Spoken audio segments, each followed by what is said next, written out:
అందరికీ నమస్కారం. మామూలుగా నేను ఏదైనా ఒక వీడియో ఇస్తున్నాను అంటే అది నేను గ్యాదర్ చేసిన ఇన్ఫర్మేషన్ అయినా బయట ఎవరైనా నాకు ఇచ్చిందైనా ఒకటి నిమిషం క్రాస్ చెక్ చేస్తాను.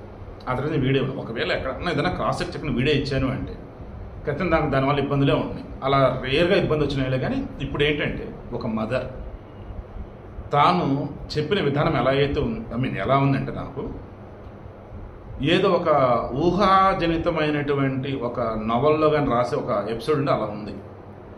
సీరియస్ ఇటువంటి కనిపిస్తూనే ఉంటుంది. కొన్ని సందర్భాల్లో సినిమాల్లో కూడా ఇటువంటి జరిగినప్పుడు రియల్ స్టోరీ అని కానీ మనం షాక్ అయిపోతాం. ఏంటి రియల్ లైఫ్లో ఇటువంటి ఉంటాయా అని.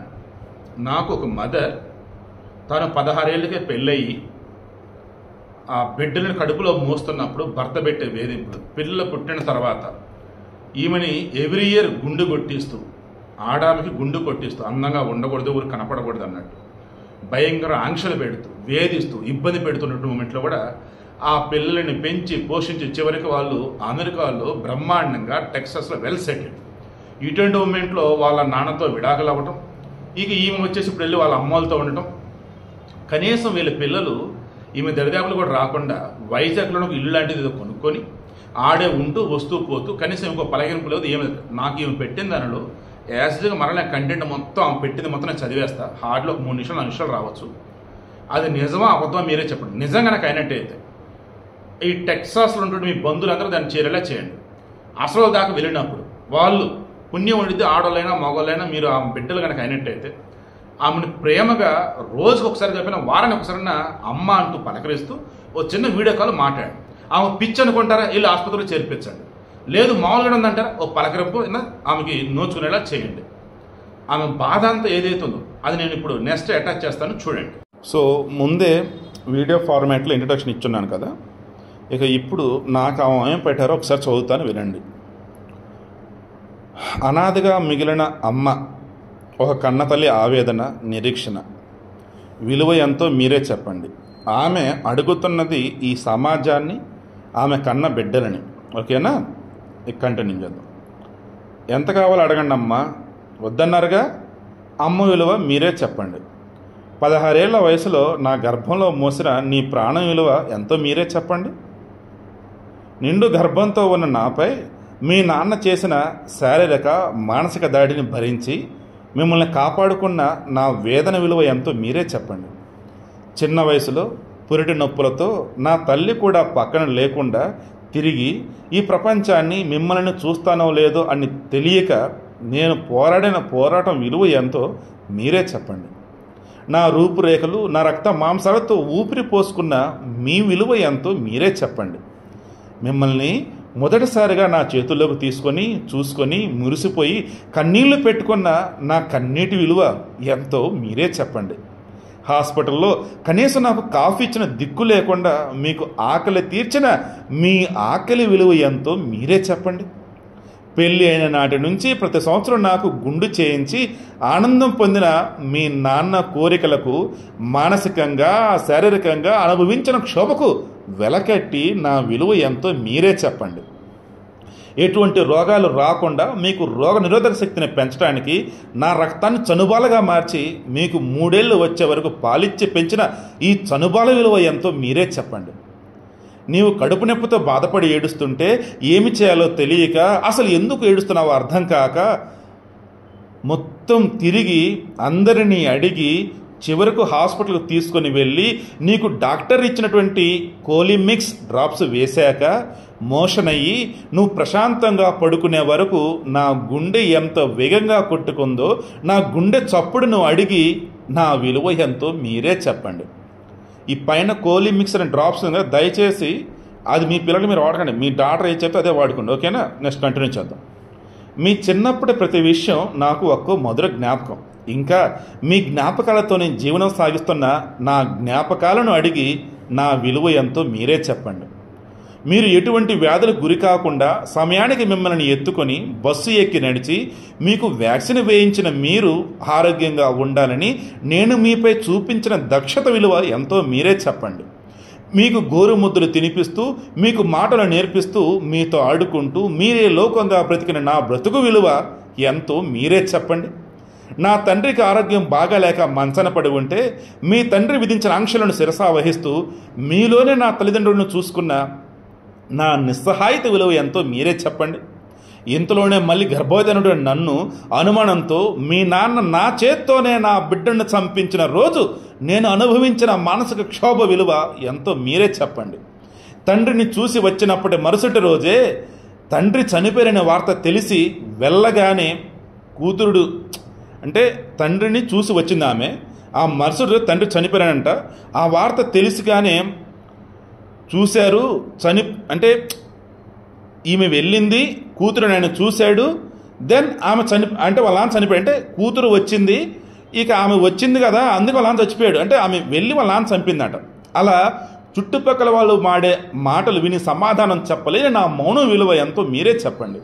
మీరు మొదటిసారి బడికి వెళ్తుంటే మీ వెంట రావాలనే చిన్న ఆశను కూడా తీర్చుకోలేని నా ఆశ విలువ ఎంతో మీరే చెప్పండి. మీకోసం 2 రూపాయలకు చేతి పనులు చేసి డబ్బు కూడబెట్టి మీకు పెన్నులు పెన్సిళ్ళు కొన్న నా కష్టం విలువ ఎంతో మీరే చెప్పండి. 2 రూపాయలు కూడబెట్టి 2 రూపాయలు కూడబెట్టి 3000 చేసి సెకండ్ హ్యాండ్ కుట్టి మిషన్ కొనుక్కొని 10 రూపాయలకు ఫాల్స్ కుట్టి మీకు పుస్తకాలు సర్దుకోవడానికి ఒక బుక్స్ ర్యాక్ కొన్నటువంటి నా శ్రమ విలువ ఎంతో మీరే చెప్పండి. మీకోసం మన ఇంట్లో మొదట ధ్యానం చేయటం, మాంసాహారం మానేయటం మొదలుపెట్టి ఇప్పటికీ అదే నమ్మకంతో అలాగే బ్రతుకుతున్నటువంటి నా నమ్మకానికి విలువ ఎంతో మీరే చెప్పండి. పెళ్ళైన నాటి నుంచి 23 సంవత్సరాల కాలం ఒక్క పండగకు పుట్టింటికి వెళ్ళలేని ఉన్నటువంటి ఒక కన్నకు రాయి కూడా కట్టుకున్నటువంటి నా వేదనకు విలువ ఎంతో మీరే చెప్పండి. మనసు చంపుకొని మీకోసమే మిమ్మల్ని ఒక స్థాయిలో నిలబెట్టడానికి నేను ఎదుర్కొన్నటువంటి అనుమానాలు క్షమించాలి, నేను ఎదుర్కొన్నటువంటి అవమానాలు, నా అవమానాలను మర్చిపోలేక నేను అనుక్షణం చిత్రవద అనుభవించాను. ఆ వ్యధకు ఎంత విలువ ఆ వ్యధకు విలువెంతో మీరే చెప్పండి. ఇంకా భరించలేక మీకు రెక్కలు వచ్చాక ఈ లోకాన్ని వదిలేద్దామనుకున్నటువంటి నేను నిద్ర మాత్రలు వేసుకొని మిమ్మల్ని మళ్ళీ చూడలేని తలచి ఏడ్చిన రోజు నా ప్రాణం పోతున్నా మీకోసమే ఆలోచించిన ఈ అమ్మ విలువ ఎంతో మీరే చెప్పండి. 4 రోజుల తర్వాత నేను మళ్ళీ కళ్ళు తెరిచి చూసి మిమ్మల్ని చూడటానికి ఆ భగవంతుడు మళ్ళీ బ్రతికించడని అనుకున్నటువంటి నా నమ్మకానికి విలువ ఎంతో మీరే చెప్పండి. నాతో మీరు అమ్మా సీతమ్మ తల్లికే తప్పలేదు ఈ కష్టాలు అన్నప్పుడు సీతమ్మ తల్లితో పోల్చినందుకు సంతోషించాలో, లేక సీతమ్మ వారిలా పిల్లలను పెంచి పెద్ద చేసి తండ్రికి అప్పచెప్పి తల్లి గర్భంలో అంటే భూదేవిలో కలిసిపోయినట్లు నన్ను నా పుట్టింట్లో వదిలేసినందుకు ఏడవాలో అర్థం కాని నా పరిస్థితికి విలువ ఎంతో మీరే చెప్పండి. మీరు ఐఐటి ఎన్ఐటీల్లో సీటు సంపాదించాక ఏ ఉద్దేశంతో నాకు వైశాలి సినిమా మీ ల్యాప్టాప్లో చూపించి చూడమ్మా ఇది నీకదే అని చెప్పిన మీ మాటలు నా చెవిలో ఇంకా వినిపిస్తున్నాయి. నేడు అవన్నీ మర్చిపోయినటువంటి మీ జ్ఞాపక శక్తిని ఆమెకి చెప్పారు, బట్ ఆ తర్వాత వీళ్ళు మర్చిపోయారంట. సో అవన్నీ మర్చిపోయినటువంటి మీ జ్ఞాపక శక్తిని ప్రశ్నించి ఈ అమ్మ విలువ ఎంతో మీరే చెప్పండి. మీ పుట్టినరోజు మీ అమ్మకు కూడా అమ్మగా పుట్టినరోజే అలాంటి అమ్మకు అంటే ఒక అమ్మ అంటే ఒక స్త్రీ ఒక బిడ్డగా జన్మనివ్వడం అంటే మరలా పుట్టినరోజు కదా. సో అలాంటి అమ్మ కనీసం పుట్టినరోజు శుభాకాంక్షలు చెప్పలేని మీకు అమ్మ మీ పుట్టినరోజు శుభాకాంక్షలు చెప్పినటువంటి రోజు రిప్లై ఇవ్వని మీ పుట్టుకను అడిగి నా విలువ ఎంతో మీరే చెప్పండి. సో మీ విషెస్ చెప్పిన వాళ్ళు చెప్పరు, వాళ్ళ అమ్మకి వీళ్ళు విషెస్ చేయరు. ఇక దేశాలు దాటి ఖండాలు దాటి సముద్రాలు దాటి ఎగిరిపోయి అమ్మను నిర్లక్ష్యంగా చూస్తున్న మీకు మీ రెక్కల కోసం రెక్కలు ముక్కలు చేసుకున్న మిమ్మల్ని ఎత్తుకొని పెంచిన నా రెక్కలు విరిచి వాటితోనే నిచ్చెన ఎక్కిన మీలో ఉన్న స్వార్థపు ఆలోచనలను అడిగి నా విలువ ఎంతో మీరే చెప్పండి. అక్కడికి రాము నువ్వే మేము వైజాగ్ వచ్చినప్పుడు రా, ఓకే అక్కడికి మేము రాము నువ్వే వైజాగ్ వచ్చినప్పుడు రా, పార్కులోనో హోటల్లోనో మాట్లాడుకుందాం అంటే మీరు తల్లికిచ్చిన విలువ తెలిసి కూడా మిమ్మల్ని చూడాలని మీతో మాట్లాడాలని చెయ్యి విరిగిన కట్టుతోనే వచ్చి మీతో ఎన్నో మాట్లాడాలని వచ్చి ఏమి మాట్లాడలేక తిరిగి వెళ్ళినటువంటి నా గుండె కోతను అడిగి నా విలువ ఎంతో మీరే చెప్పండి. మీ అమ్మను అవమానించినటువంటి వాళ్ళ అందరి దగ్గరికి వెళ్తూ ఇల్లు కట్టుకొని కనీసం నాకు చెప్పకుండా గృహప్రవేశం చేసుకొని అమ్మను భలేగా మోసం చేశామనుకొని నన్ను కలవకుండా నాకు తెలియకుండా ఇండియా వచ్చి వెళ్ళిపోతున్న మీరు చేసే మోసాన్ని అడిగి నా విలువ ఎంతో మీరే చెప్పండి. మీ నాన్న విడాకులిమ్మని కేసు వేస్తే మీరు కూడా అతనికి వత్తాసు పలుకుతూ విడాకులు ఇచ్చేమని నాకు సలహాలు చెప్తుంటే, ఇంకా ఈ బంధం కూడా తెగిపోతే మీరెక్కడ దూరం అయిపోతారని పట్టుకొని వేలాడుతున్న నా పేగు బంధాన్ని అడిగి నా విలువ ఎంతో మీరే చెప్పండి.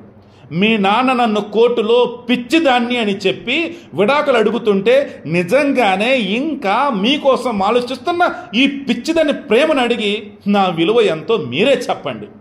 ఇంకా భగవంతుని ప్రతిరోజు నా ఉసురు మీకు తగలకూడదని మీరు మంచి వాళ్ళే మిమ్మల్ని ఇలా మార్చేశారని నేను నమ్ముతూ ఎక్కని గుడి లేదు, చెయ్యని పూజ లేదు. ఈ అమ్మ విలువ ఎంతో మీకు ఇష్టమైనటువంటి భగవంతుని ముందు ఒక్క క్షణం కళ్ళు మూసుకొని ప్రార్థించి నా విలువ ఎంతో మీరే చెప్పండి.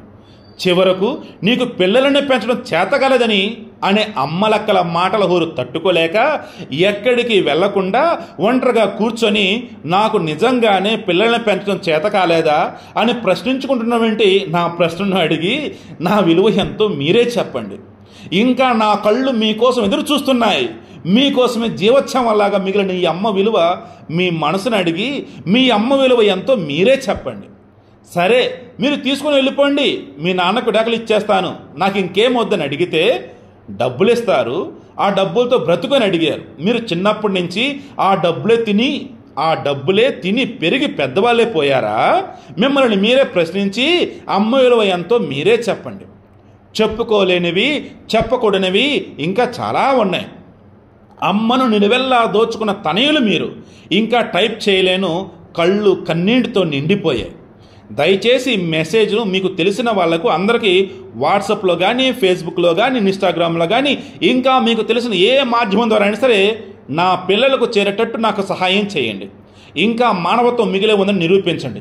ఈ తల్లి పడుతున్న వేదన ఖండాలు దాటి కాలిఫోర్నియా, టెక్సాస్లో ఉన్నటువంటి నా పిల్లలకు చేర్చండి. ఒక 10 నిమిషాలు చదివి మీకు వీలైనంత మందికి ఫార్వర్డ్ చేయండి. వాళ్ళకు చేరి వాళ్ళ ఫోన్ కాల్ కోసం, అమ్మ అనే పిలుపు కోసం ఎదురు చూస్తున్న నాకు సహాయం చెయ్యండి.